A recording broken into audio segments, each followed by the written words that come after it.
Special features, just come along with me. Oh, and have a chat with me. Yeah. Let's try again. Special features, just come and have a chat. Come along and have. Is it come along and have a chat with me? Yeah. Okay. Special features, just come along and have a chat with me. Some tea and maybe we might have a little fun. Do. Special features, just talking about the movies and then something that might strike a chord with everyone. Do. Strike a chord with everyone. Do. Special features. Nice. Very nice. All right. That was what you wanted to do, isn't it? I did. I wanted to do a lot. You wanted to sing the version. special features intro. Yeah, I should have left it up to you though. I think it might have been more high quality. No, I think it was fun. Okay. Anyway, hello everyone, and welcome to episode 4 of Special Features, our post-Halloween, pre-Thanksgiving episode. That's right.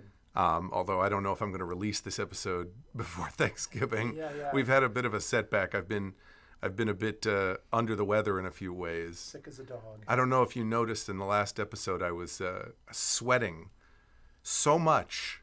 I mean, it was hot, but I was like abnormally sweating a lot. Turns out, listeners, I found out I have diabetes.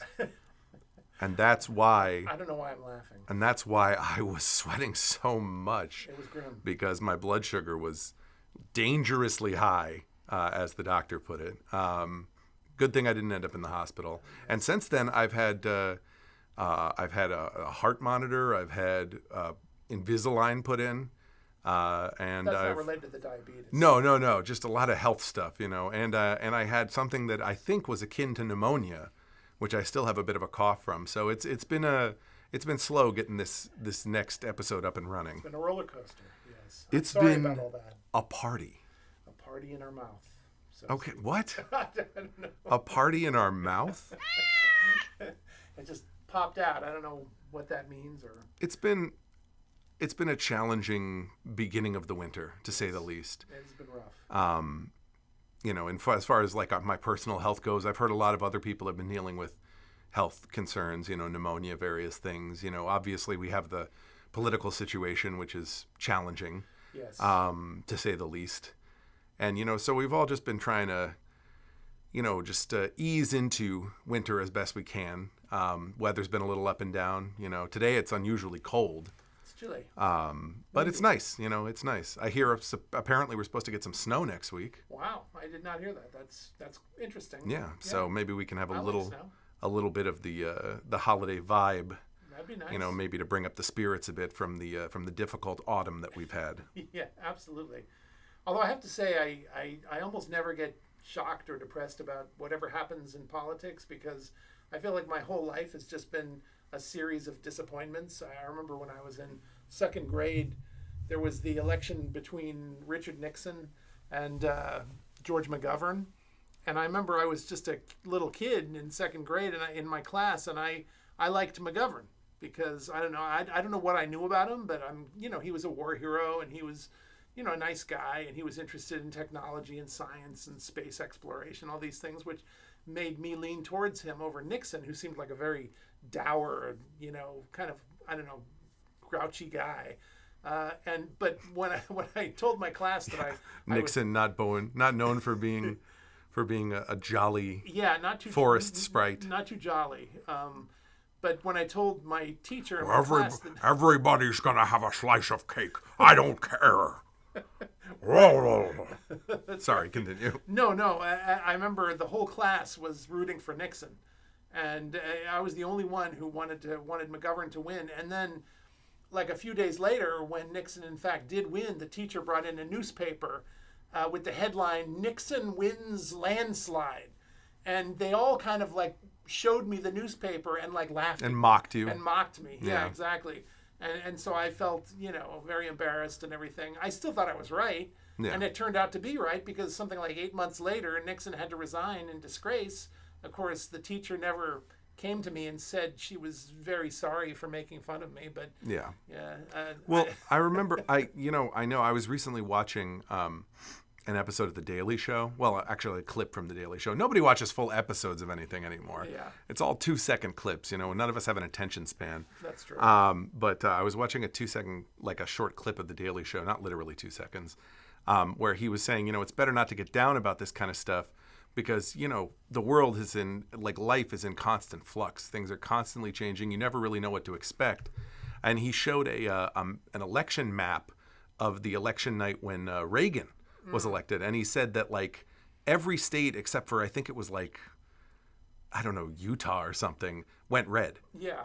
So you can never know what's going to happen. And just because something shifts in a really dramatic way doesn't necessarily mean that's the way it's going to be forever. No, of course not. Although I do believe that, I don't want to get too dark, but I think that this group that's coming in has no intention of ever leaving. Yeah, but So once we'll see what again, happens. human society is so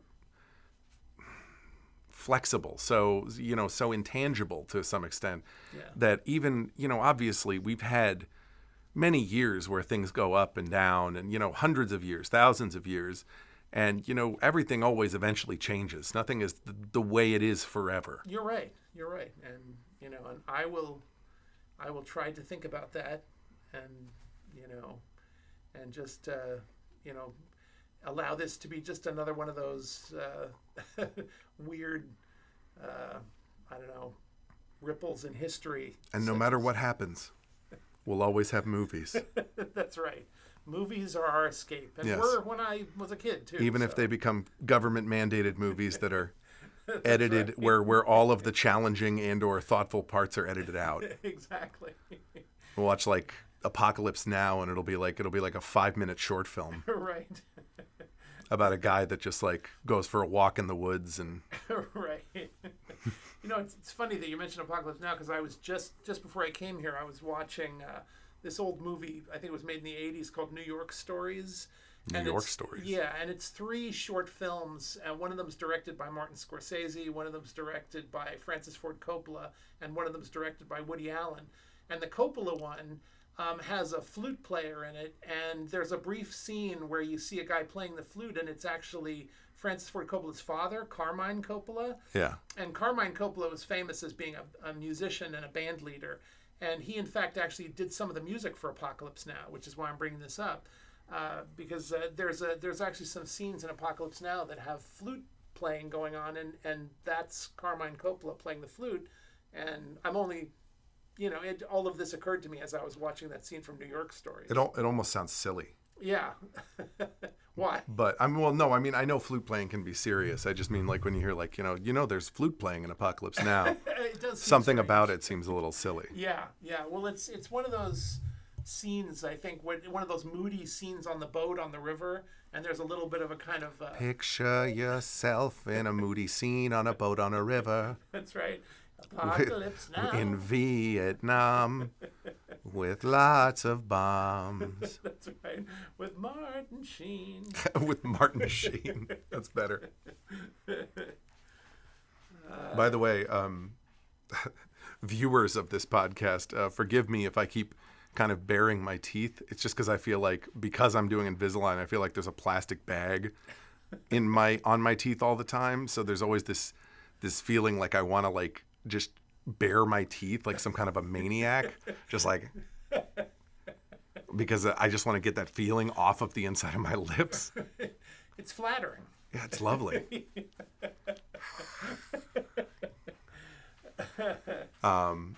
But yeah, Apocalypse Now, no, it's good. I was just recently watching something that was referencing Apocalypse Now. Oh, I was watching an episode of the new season of What We Do in the Shadows. Oh. And Really? there was a ton of Apocalypse Now references in the most recent episode that I watched. Wow. Because basically in the most recent episode, the Nandor, one of the main vampires, gets really pissed off at one of the other characters, and he goes off and is living in this warehouse in New Hampshire, acting like a crazy warlord essentially, and he does like a ton of references to Apocalypse Now. So he's being like Kurtz. Yeah, basically. Yeah, Yeah, like he's like breaking. Well, no, but he also does like references to the to other parts of the movie. Like he breaks a mirror at one point. He's like smearing blood on his face. Okay. Or like, and he's like has all these like crazy monologues. And then Colin Robinson, the goes, energy vampire. Yeah, like it turns into that reporter guy who's like obsessed with Kurtz. Yeah. It's he's like, you don't talk to him, man. You listen. Right. Like, yeah, that whole episode was just like a reference to Apocalypse Now. Wow, I want to see that now. I mean, I like What We Do in the Shadows, but I haven't seen the series. I like the movie, but I haven't really seen the series. But I probably should see it because I like, obviously that kind of movie reference. Yes. Apocalypse Now and What We Do in the Shadows. Nice. Yeah. No, I absolutely agree. So Thanksgiving is coming up. Are you looking forward to it? Yeah. I mean, I always do. Mainly just because I like to eat, so I like to have a feast and eat a lot of... I mean, isn't that the main reason anyone likes Thanksgiving? I guess so. I'm not sure why you would like it if not for that. I like to eat. Yeah. And now I have diabetes. Yeah, so yeah, you have to watch out now. Well, me too, actually. I mean, not because I have diabetes, but I'm borderline and I have to be careful. Yeah. I have learned a lot about like eating as a type 2 diabetic. And yes, ladies and gentlemen, I'm a type 2 diabetic, not a type 1 diabetic. So to some extent, you could say it's my fault that I have diabetes, although I would argue that it also has something to do with the corporate industrial complex. Of course. Obviously we're bombarded day in and day out with like, ads for KFC and crap. So, Yeah. But regardless, I blame McDonald's. yeah, to some extent, obviously, I take the blame for overeating and eating a lot of sugar and being like a sugar addict. Although they do say sugar's more addictive than heroin. Yeah, that's what I hear. But, I still sound like I'm trying to push the blame. I have taken responsibility. I'm trying to eat a lot better now. But I've also learned that at first I was being extremely strict with it. And I've learned that you don't necessarily have to be as aggressively strict with it as I was initially being. You just have to make sure that like, you get enough exercise, or if you eat something that's like not going to be great for your like sugar level, you got to get some exercise after that. And you just have to make sure you eat like a reasonable human amount of calories. Huh.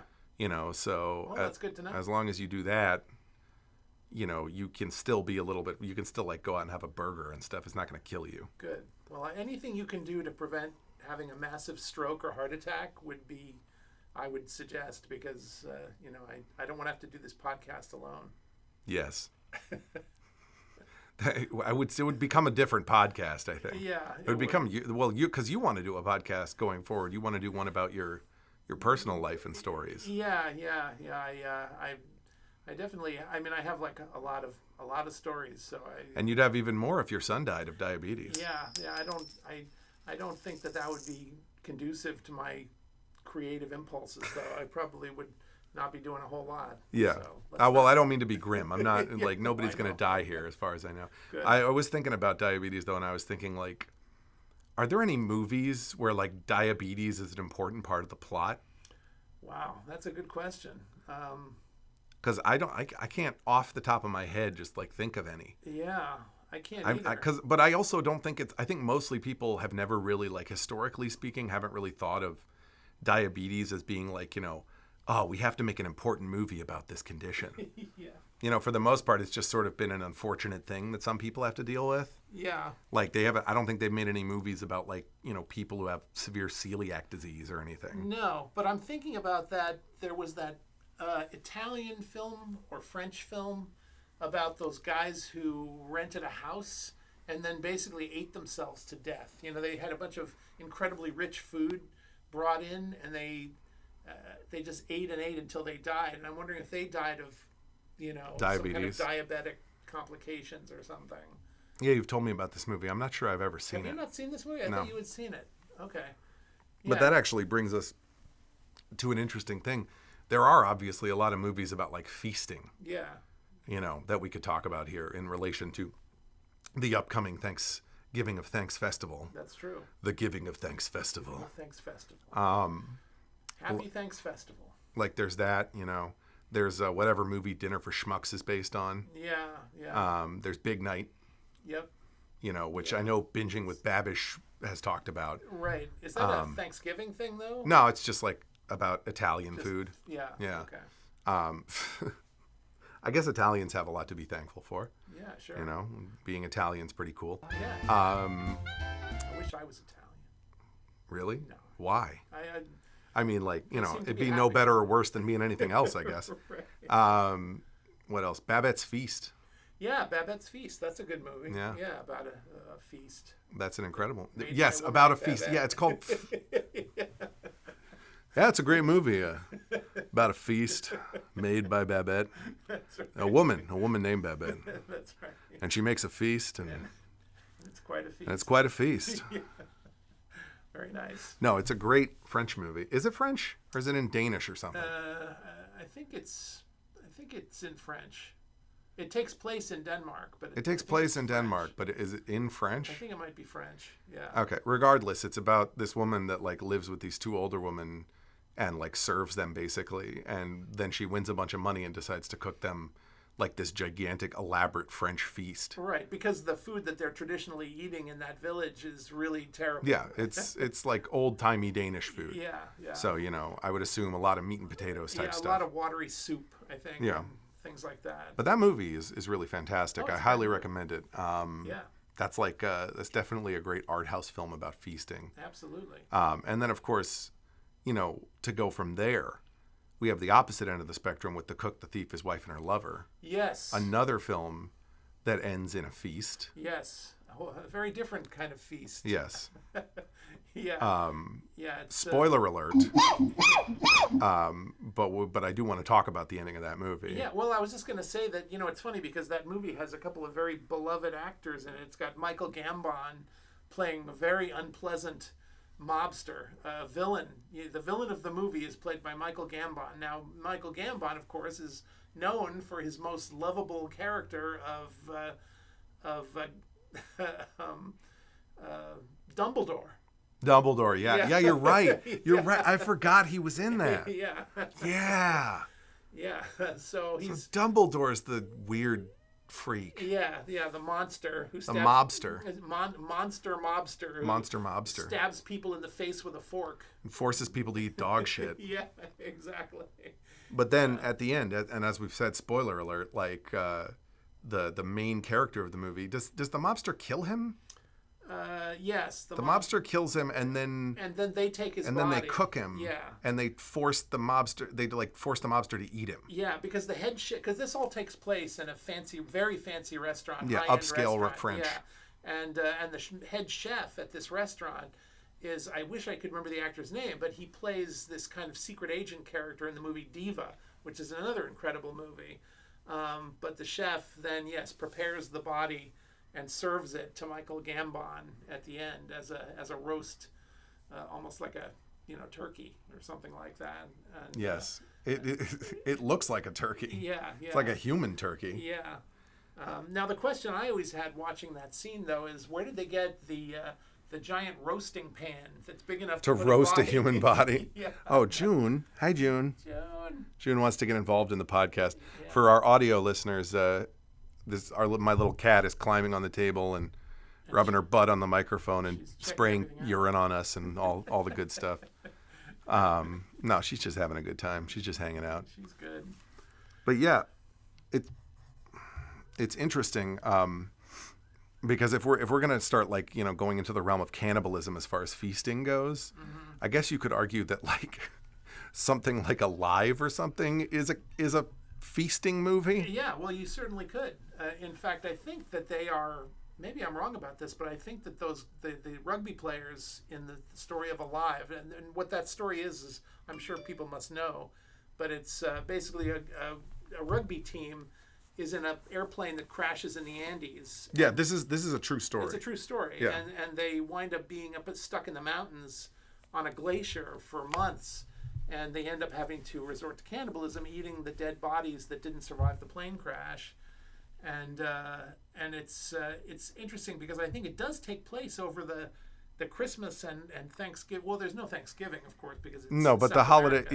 the holidays take place while they're stuck in the mountains. Yeah, and I think that they have to make like a Christmas dinner out of things like toothpaste and capfuls of Coca-Cola and that sort of thing. But this is, I think, just before they have to resort to eating the bodies. It's a great story. It's based on a book called Alive by this author named Pierce Paul Reed. Yeah. And they've made it into movies several times now, but the book is still the best. It's funny because I feel like cannibalism in a weird way is kind of an apropos thing to talk about right before Thanksgiving. It kind of is. Just because I feel like, we're talking about Thanksgiving, which is like, a time of like hedonistic pleasure, where you're like eating as much as you can essentially. And I know it's supposed to what it's supposed to celebrate. It's supposed to celebrate like, the union of the Europeans and the Native Americans in the United States and all that. And the new land. But I feel like what it's really become is just sort of like a Caligula-like debaucherous, right. feast of filth. And the opposite of that is obviously being so desperate that you have to eat your comrades. Yeah, exactly. It's like each side of humanity. The side of humanity that's like stuffing its face until it explodes. Right. And the side of the humanity that's like so desperate they're eating each other. Yeah, absolutely. And it's interesting because we often, when we're enjoying the plenty and we're eating the turkey and all the sides, that turkey, obviously is in the same position as the unfortunate, plane crash victims in Alive. I mean, well, not really. Well, I mean, we're eating the turkey. If the turkey had to eat other turkeys, well, that's true. That would be more. But the turkey is being devoured, is all I'm saying. And, yeah. And if you're in the position of being devoured, whether you're a turkey or a person, I'm sure it's not something you want to have happen. Yeah. No, I would think not. Kind of, it makes me think about foie gras too. Yeah. Just like geese being force-fed corn, and then we eat their fatty livers. Yeah. I ate his liver with some fava beans and a nice Chianti. I do feel bad about it. I've always wanted to try what I consider the dish with the most animal cruelty imaginable. That's right.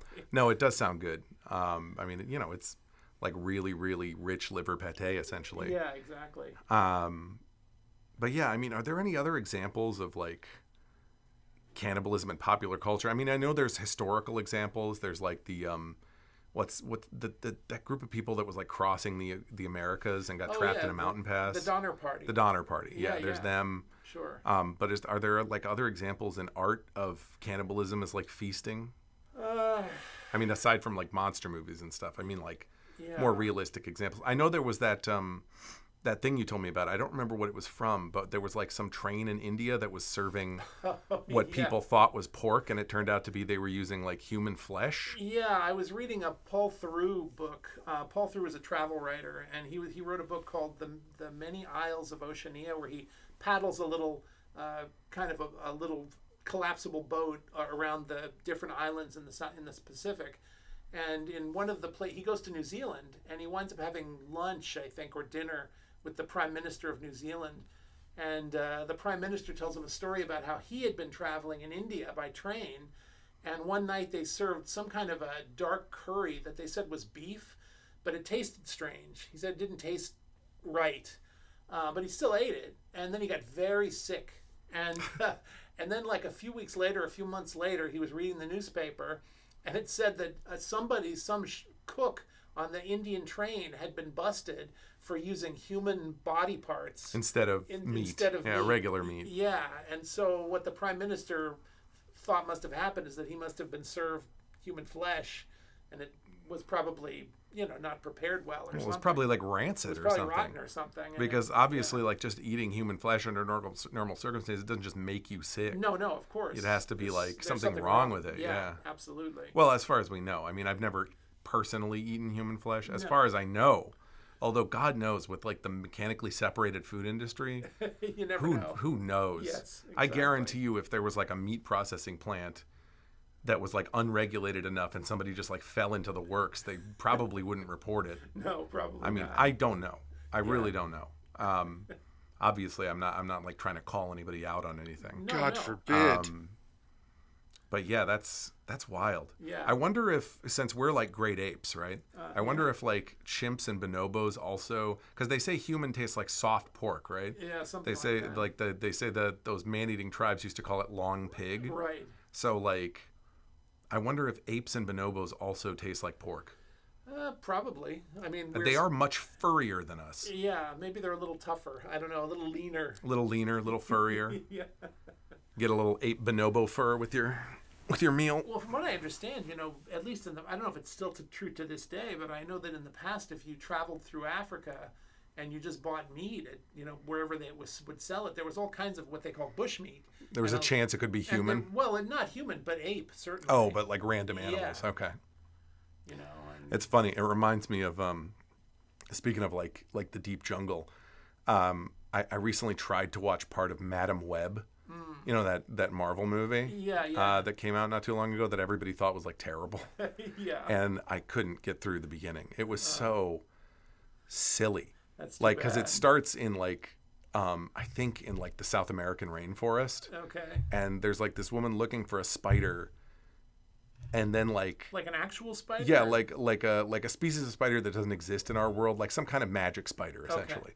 And she finds it, and then she gets like her colleagues like betray her and turn on her to try and steal the spider. Yeah. But then these like magical spider people from the Amazon come and like grab her or something, and she's like pregnant too, so she's about to have a baby, which I assume was Madam Web. Oh no. Like, but there's like these magical Amazonian spider people. It just right from the beginning, and the effects were real not great. Oh no. So like it was just kind of silly right off the bat, which like is fine if it's also like entertaining. Yeah. But it was just like it just felt very like amateur project-y. Oh no.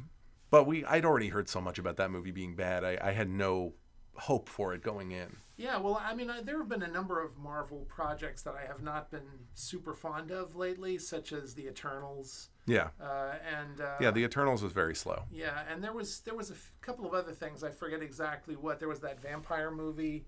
Vampire movie. Yeah, what was that called? Not the Nicolas Cage one where he plays Dracula. No. It was a Marvel movie. It was based on a comic book, and Okay. the vampire was played by oh my god, so the actor who plays the villain in the new Blade Runner movie, the blind Villain guy in the new Blade Runner movie. Yeah, the blind guy he creates. Oh, Jared Leto. Yeah, Jared Leto. Oh, you're talking about Morpheus. Yeah, Morpheus. Yeah, that movie was like apparently so bad I completely forgot about it. Yeah, and so I didn't care for that. However, one of the Marvel projects that got a lot of condemnation and anger from fans. Actually, I watched the whole series. I've seen it twice now, just because I wasn't sure after the first time if I was right, because I enjoyed it. What was that? Anyway, and that was She-Hulk. She-Hulk. I actually think She-Hulk is very underrated. I mean, She-Hulk really has some great stuff in it. I think the one thing that sets She-Hulk apart, and actually can be related to the fact, like to earlier Marvel projects that have been really good, is just that the main star of She-Hulk, the woman that plays She-Hulk, is really interesting. Yeah. She's a really...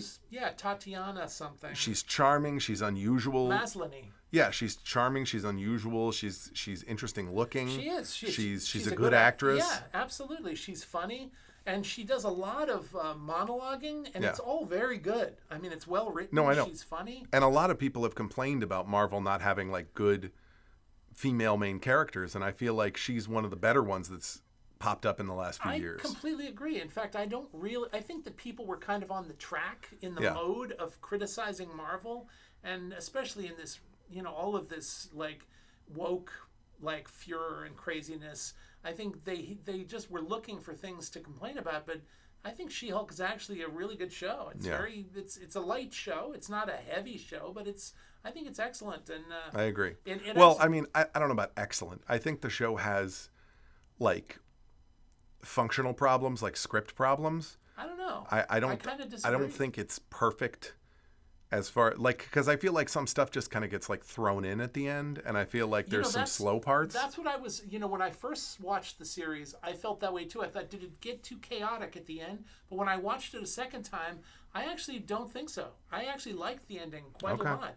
And it, what it reminds me of more than anything is it makes me think of Sex and the City. And this is another show that I think it transcends the chick stuff. You mean it's like more complex than it's just about women? Exactly. Yeah.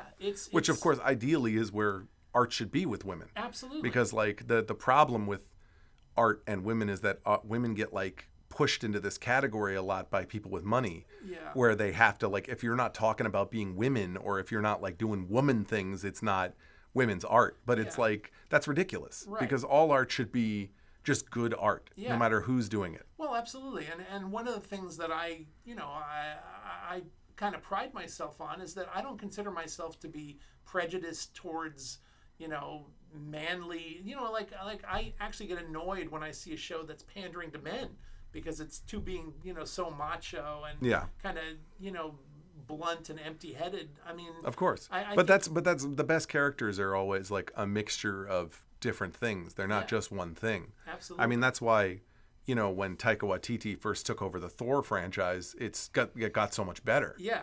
Because the character of Thor became so much more complex. Because at first he was just like this macho like rockhead, and then he became like this complicated, like funny, sad, weird, like over the top kind of goofball. And it was like then he wasn't just Thor anymore. He was like a whole person. Absolutely. Yeah, I mean, I was never a huge fan of the Thor franchise until Taika Waititi's Thor Ragnarok. Yeah, Ragnarok. Yeah, and because that one completely blew up the character and made him something that was actually fun to watch. Yeah. Whereas prior to that, he'd just been this kind of like you said, this kind of dumb, just kind of a heroic. Probably what was more closer to the Viking idea of Thor. Right. Exactly. Which obviously we shouldn't be trying to emulate. No, as a character, because I mean, not that Viking stories aren't interesting. They are, obviously. I mean, anyone who's ever like read through Beowulf knows that. But it's like it was a different time. It was simplified. The concepts of like heroes and villains and things were all much simpler. Yeah. And it was because people lived short, brutal lives. Right. So now that we obviously live in a different time with different concepts of what makes life worth living, you need to update stories for that. Yeah. I mean, I've actually just been rereading some Beowulf recently, and because I have a good translation of it, and it's interesting because I actually find most of the heroic characters in that to be pretty dull. I mean, I realized this was foundational in terms of Western civilization, Western literature. Yeah. And I understand there was a time and a place for that stuff, but nowadays you kind of want a character to be more human, to have. And in fact, actually, the most interesting character in Beowulf is Grendel, because he is a flawed character and he ends up, getting his butt kicked because he's a little bit too big for his britches. Yeah. But I mean, this is, like we said, this is a time when basically life meant like until your first battle. You know what I mean? Yeah. Like, or like, you were very lucky to make it anywhere near old age. Sure. And I'm sure old age was considered like 50 or something. You know what I mean? Oh, absolutely. Like it's funny because like we've talked about how society in some ways has regressed from like technology and advancement through time. But I also think in some ways we've gotten more complex because as people's lifespans have gotten longer, people have more time to reflect on like, what makes life life. Of course. And I think time in some ways does make you more, well, I don't know about intelligent, but wise definitely. Yeah. Like it makes you understand what's important better. Well, I mean, obviously, throughout most of history, the elders were the wise people. They were the ones who, because they had been around the longest. Of course, there's the other problem with that is that when you start to get truly old, some parts of your mind start to break down. Sure. And you regress a little bit. Well, and of course, also in our day and age, it's sort of gone the other way because everything is changing so quickly in our world. The technology's changing, culture's changing, that, in some cases, the younger people know more about this, the way things are supposed to work than older people because, of course, like me, I feel quite out of step. Yeah. When it comes to the technology. But also in the ways that they think have changed too. Yeah. Like they've become more compartmentalized.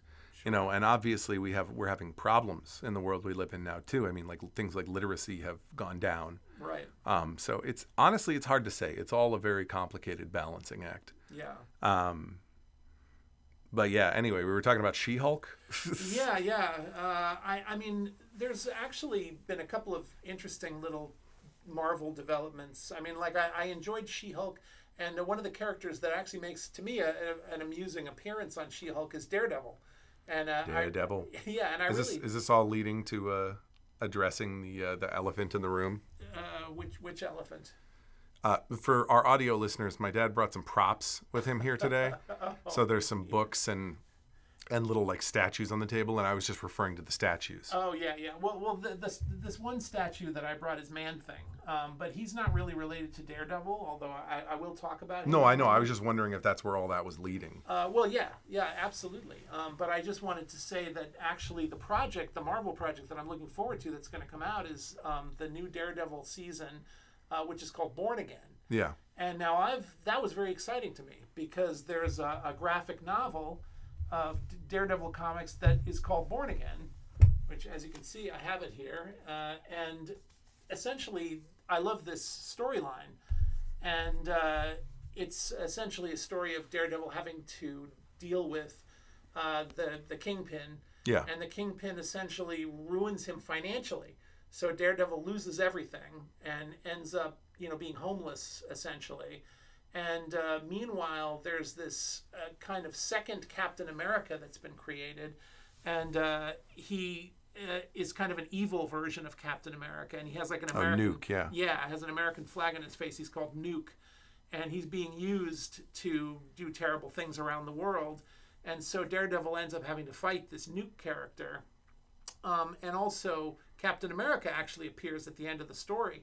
And so I was really looking forward to this, but having seen the trailers, it doesn't look like any of that's going to happen. Yeah, I mean, they might have just, there's a lot of cases in popular media where they just take a title and it doesn't necessarily have a ton to do with whatever it's referencing. And I think that's unfortunately the case in this case, because I mean, I really love that story, and I think it's a shame that they're not going to run with that. But I've always been so curious about Kingpin as a character. Because, like, you look up his character and it's like, he really just seems like a big, strong guy. Mm-hmm. You know what I mean? Like, he doesn't have powers. Like, you look up his character on Wikipedia and it says, like, his ability is, like, peak human strength. Yeah. So he's as strong as a person can be. Yeah, he's, like, super strong for a person. But he's not super strong. Well, right. And that's what bothers me. Because, like, I get that he could fight, like, Daredevil, because Daredevil's not super strong either. Right. So, like, fighting a guy who has super senses seems possible. But like, for example, Kingpin is in that first Miles Morales Spider-Man movie. Yes. The first animated one. Right. And he fights Spider-Man. There's no way Kingpin could do anything to Spider-Man. Right. Spider-Man can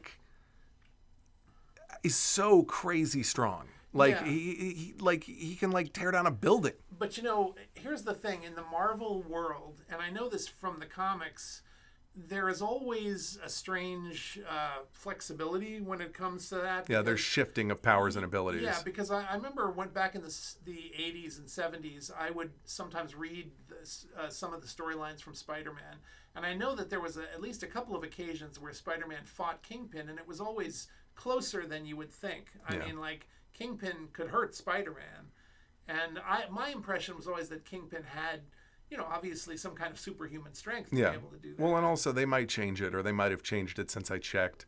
I mean, I know they're constantly changing things to fit whatever the new concept of the character is.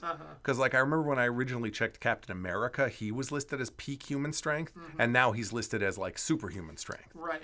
Because he's supposed to be he's stronger now. Right. And in fact, this Nuke character who is created, he's supposed to be sort of, again, the anti-Captain America, and he's supposed to be super strong because he has his bones are reinforced with titanium or something like that. So essentially, Daredevil can't beat him. Yeah. So that's when Captain America shows up. Oh, in all honesty, trying to keep up with exactly what the clearly defined powers and abilities of any kind of comic book character are is almost impossible. Right. Because there's going to be new comic series, there's going to be rewritings of characters all the time. Right. And I just think, that's great. I mean, it's interesting. I'm glad we're getting like a lot of different diverse ideas of what these characters can be. Yeah. But in some ways it's a little frustrating just from like a standpoint of like, I'm somebody who likes world building when there's clearly defined rules. Yeah. And when a world makes sense, that usually makes it has more gravity then. The stories in it are more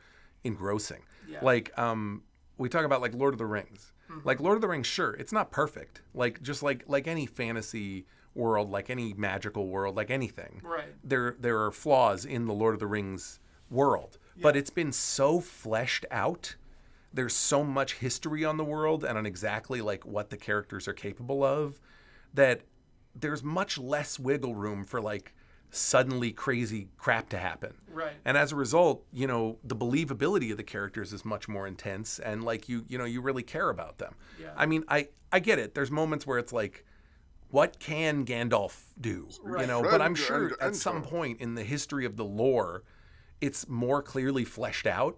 You know what I mean? Like somebody at some point thought about what Gandalf's limitations were. Right. And I appreciate that from a story. Yeah, me too. I mean, that was one of the problems that I had actually with Harry Potter. I mean, I enjoyed those Harry Potter stories, but especially as it got to the end of the series, some of those big battles where these, there's hundreds of wizards and they're all firing magical bolts out of their wands I know. at each other. It's like, I know 100 spells. I know 300 spells. Avada Kedavra. Like, you know what I mean? Yeah, I mean, really, I had no idea who's doing what to who and why are they all making it overcomplicated? Yeah, but there's a lot of holes in Harry Potter. Yeah. I think ultimately the consensus with Harry Potter has just sort of been like the same as with Marvel. It's like, we're just going to have fun with it and not worry too much about the exact rules of the world. Right. Which I think is fair at this point. I think it's fair, except that in the earlier episodes, the earlier, books, I feel like there's so much emphasis placed on telling us what each spell is. Yeah. Like there will be a plot point that hinges on a certain spell, and we kind of have to know what that spell does. Yeah. But then later at the end, suddenly it's just willy-nilly hundreds of bolts being thrown out of wands, and we have no idea exactly what those spells are. No, I agree. Not to mention the fact that a lot of times so many characters use the same spells over and over again. Yeah.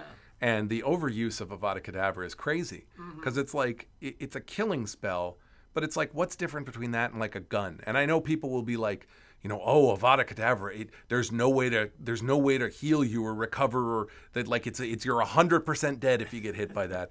But it's like, yeah, but if your head gets blown off, maybe in the magical world they can fix your head. But all I'm saying is like, there's a lot to flesh out there that hasn't been fleshed out and never really does get fleshed out. Well, and also, I know why they didn't do this, because it would be kind of comical. But you would think like every single one of those wizards having that big wand battle at the end would all be going, Avada Kedavra, Avada Kedavra. Yeah, no, I know. They're not doing it because it would be stupid. Yeah.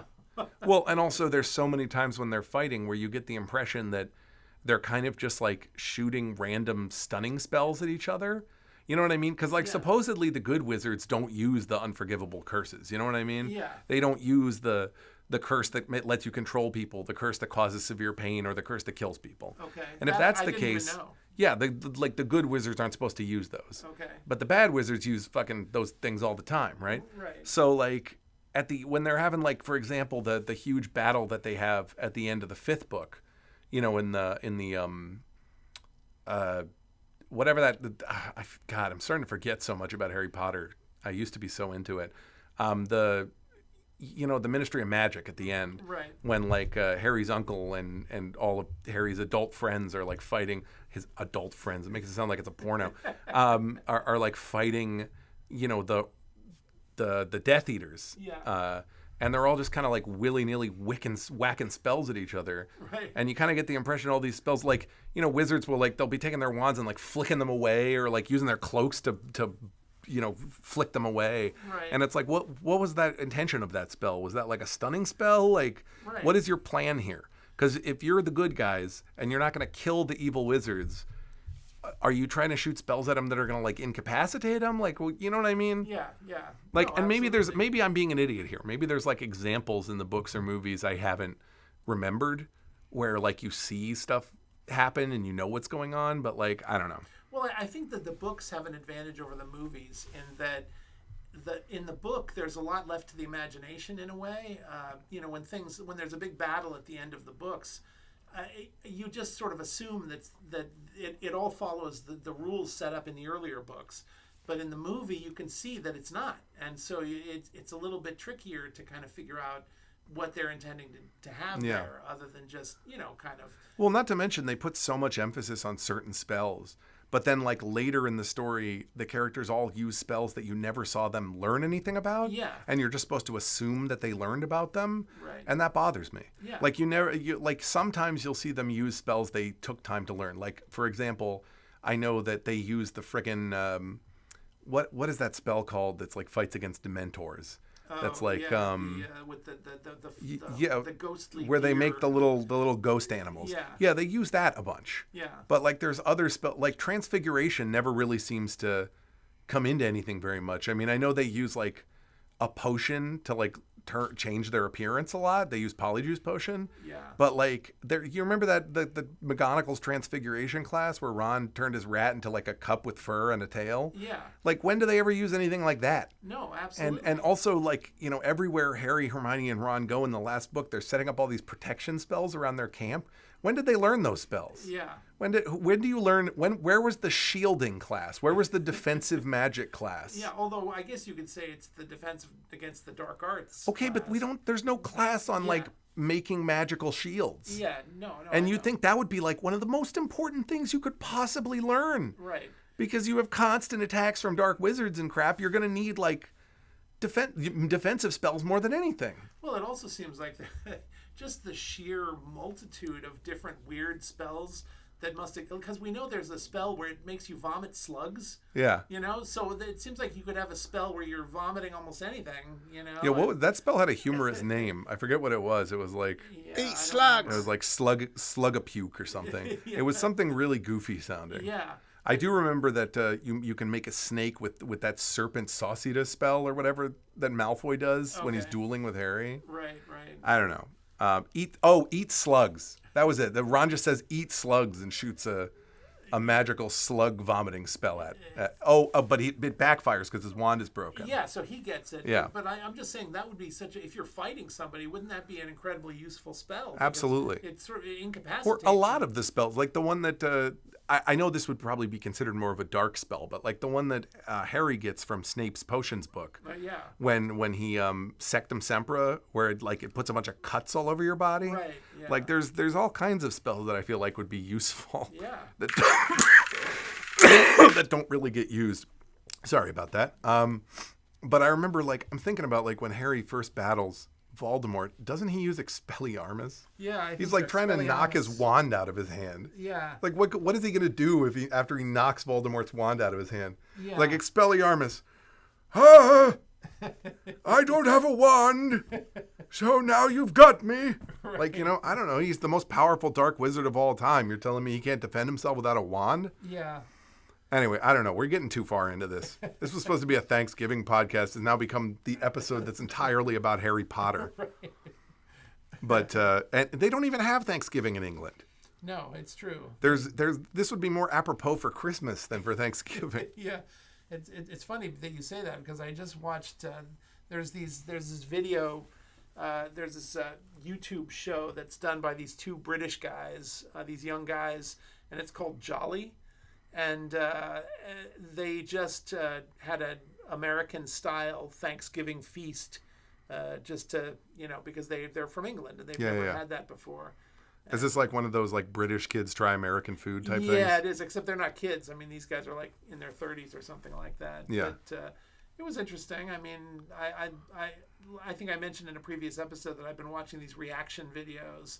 And I don't know, one of the few things I enjoy on YouTube is watching people, try things and react to things. Yeah. And so, seeing British guys. Your life has become about nostalgia. Maybe that's it. Yeah, I'm reliving my youth.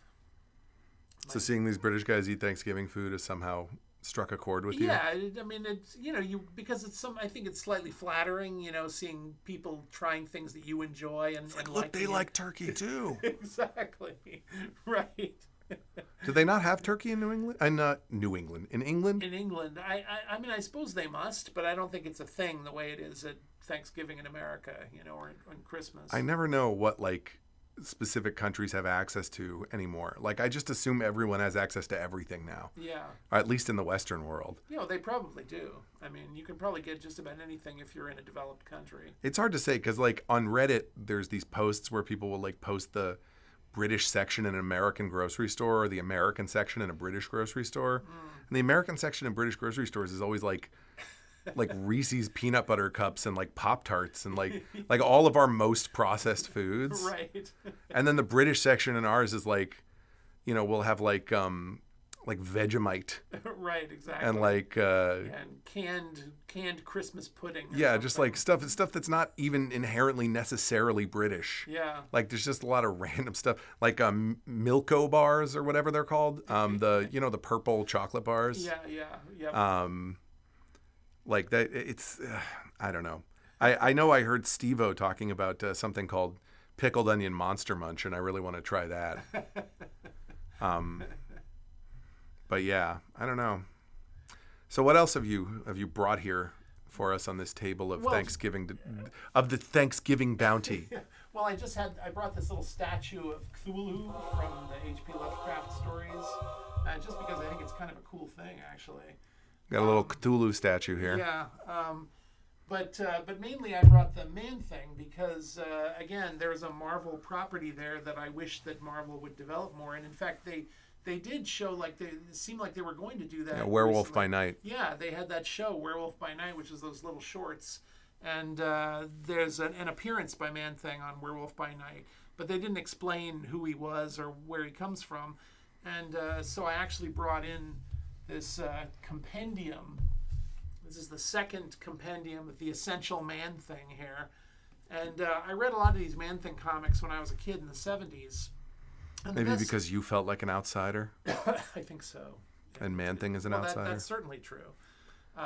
But for those who don't know, Man-Thing is sort of related to Captain America because Man-Thing has something to do with the scientist that created the super serum that made Captain America? Yeah. It was a scientist named Ted Sallis.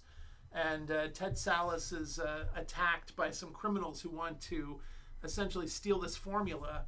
And so in trying to flee from these criminals, he injects himself with the formula and then crashes his car in this swamp in Florida. And while he's under the swamp water, his body combines with the muck of the swamp and the formula for the Captain becomes America, like a living swamp. And he becomes like a living swamp monster that resembles this. And this is actually kind of a stylized. He's not quite as cute as this. Yeah, he's not adorable. Yeah. There's nothing adorable about Man-Thing. But the thing he's most known for is that if you're terrified and he touches you, he can set you on fire. And so the tagline of Man-Thing is, whatever knows fear burns at the Man-Thing's touch. Whatever knows fear burns at the Man-Thing's touch. Very nice. And anyway, my favorite Man-Thing storyline, and the one that I really wish that Marvel would make into a movie or a series or something, is this storyline called A Book Burns in Citrusville. And Citrusville is this town in Florida near the swamp where Man-Thing is. And in this storyline, what happens is that there's this kind of a David Bowie-like rock star that all the kids are flocking to.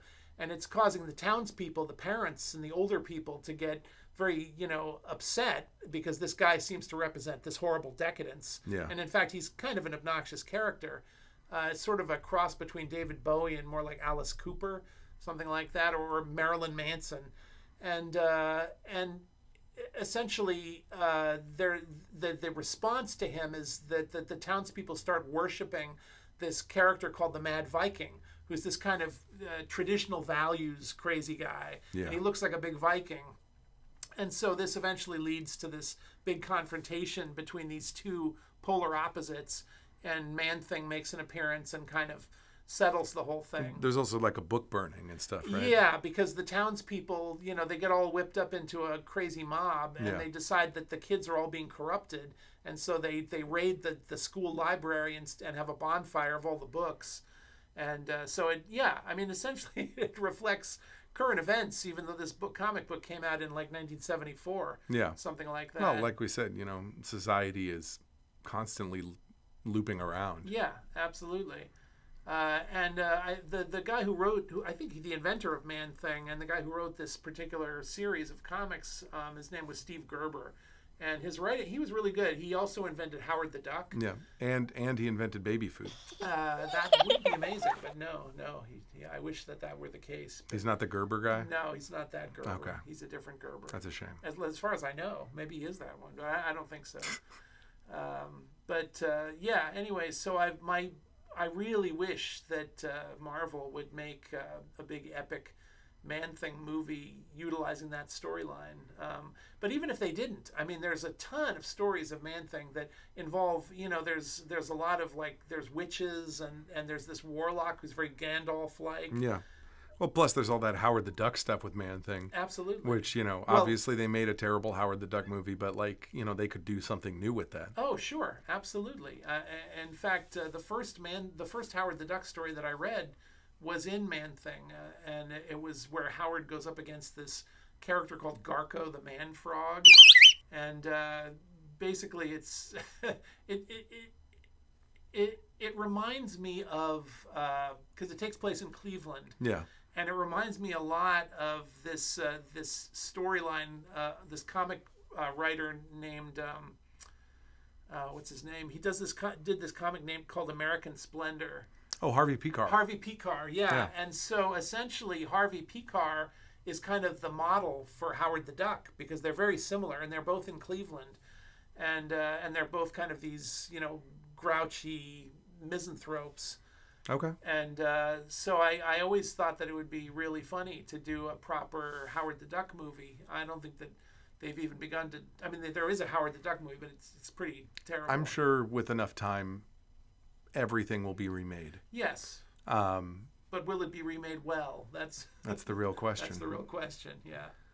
All right. Well, we're nearing the end of our time here, but before we go, in the spirit of Thanksgiving, I want both of us to take a little time and discuss something we're thankful for. And I'd like you to start. All right. Well, I'm thankful that this illness seems to be passing and that you're feeling better. My wife is also ill, your mother. She's also got probably the same thing and a bit of a cough. So I'm thankful that both of you are still hanging in there. It's a little grim, yeah, but okay. I know. Well, I'm thankful that that we're all healthy and can go into this future world where there probably will be no health care. Jesus, Maybe. Mary and Joseph. Look, we don't know. We don't know. I can safely say that I am thankful for all the love that I have in my life, all the people that care about me, and of course, my lovely fiance. And and I feel like going forward into the future, that's really all that we need to focus on, because there are a lot of things that seem like they matter a lot that don't necessarily matter that much, material possessions, ideas of what we feel like we need to be doing, all kinds of nonsense that gets clouded into our ideas of perception of reality. And I really think all that really matters, especially if we are entering difficult times, is kindness and caring about and loving everyone we can and holding the people that are closest to us in our lives as close as we can and doing as much as we can to help and protect each other. So I guess I'm thankful for the good-natured side of humanity as far as those things go. And I have high hopes. Even when things look bleak, I have high hopes. Well, amen to that. I totally agree. And in fact, what I should have said was that I also am very grateful that you met your wonderful fiance and for the two of you. Yes, and for our little cat here. And for our little kitty who cat. has taken up residence on our desk as our little That's little right. stage prop. She's our little totem. Our little icon of the podcast. That's it. Yes, our mascot. And yeah, I wish there were some kind of iconic Thanksgiving song we could end the podcast with, but I don't think anybody's written really that many iconic Thanksgiving songs. Yeah. I guess like the Charlie Brown theme is kind of an iconic Thanksgiving song. Right. But it's just like, oh, the turkey is so warm, eat it with your hands. It is a bird of sea and storm, and it was to be the man. I don't know, something like that. Is that a real thing? No, I just made that up. Okay. Yeah, I know that Benjamin Franklin wanted the turkey to be like the symbol of our country before they picked the eagle. Yeah, because he thought the eagle was a very bad-tempered bird. He liked the turkey because it was I guess they're intelligent. More intelligent. Yeah. And they're cute. Yeah, I love wild turkeys.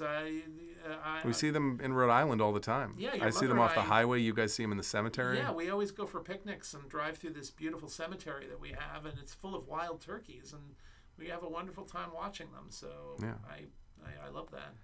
And we hope that all of you at home, don't feel like wild turkeys for listening to this podcast. And I hope everybody has a wonderful Thanksgiving, and we'll see you all again very soon. And, let's keep hoping things get better. Yes. Amen. And likewise, happy Thanksgiving. Happy Thanksgiving.